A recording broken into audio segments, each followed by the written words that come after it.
transitado por muchos momentos, tú mismo lo decías respecto de México, que ya se había dicho antes, por muchos momentos o por un largo trecho de nuestra historia en el cual realmente no nos hacíamos cargo de que existía la discriminación.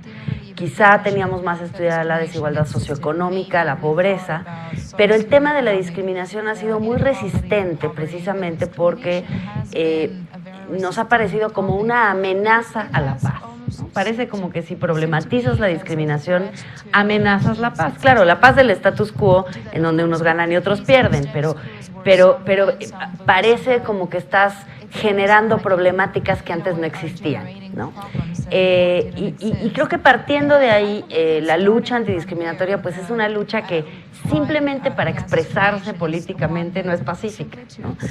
Por esto, porque pareciera que el status quo te asegura una cierta convivencia no conflictiva, claro, insisto, beneficiosa para unos y en detrimento de otros, pero no conflictiva en apariencia, y entonces problematizar sobre el tema es ya en sí mismo una afrenta al orden, ¿no? Y se ha discutido mucho cómo se organiza la institucionalidad. Yo les doy un ejemplo, ¿no? Tenemos instituciones que se ocupan de los grupos discriminados. Otro día hacemos una revisión crítica de esas instituciones, ¿no? El CONAPRED y luego el INAPAM y el INMujeres y la CDI, etcétera, etcétera. Pero me decía el otro día una feminista, me decía que si el presupuesto de las mujeres es el presupuesto del Instituto Nacional de las Mujeres, prefiero que no exista. Porque somos el 50% de la población. No puede ser que el presupuesto para las mujeres sea el presupuesto del INMujeres, ¿no? Y lo mismo pasa con la Comisión para el Desarrollo de los Pueblos Indígenas y pasa con el INAPAM y con el INJUVE. Es decir, si los presupuestos ínfimos de esas instituciones significan que las grandes instituciones de política pública no se van a hacer cargo, no nos vamos a hacer cargo de la problemática de educación indígena porque ya existe la CDI, que la CDI subsane y haga políticas. Es insuficiente a todas luces su estructura, diseño institucional y su presupuesto para enfrentar las verdaderas brechas de desigualdad que existen. Lo que esconde esto son relaciones desiguales de poder en un mundo con recursos finitos, recursos políticos, recursos económicos, que son finitos, no, a veces escasos en algunas circunstancias. Pues por supuesto que a lo que nos enfrentamos es que a unos tienen el poder y otros no lo tienen. Y por eso la lucha antidiscriminatoria no puede ser una lucha pacífica. Entonces, ante esta circunstancia de discriminación estructural y de normalización de la discriminación, ¿qué tenemos? Tenemos, por un lado, información, ¿no? O más bien falta de información, yo diría.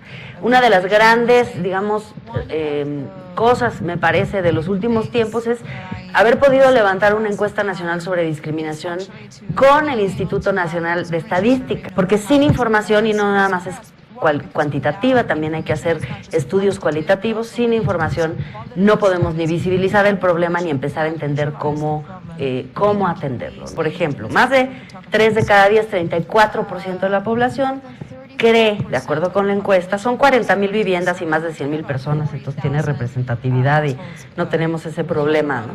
3 de cada 10 personas cree que la pobreza de las personas indígenas se debe a su cultura.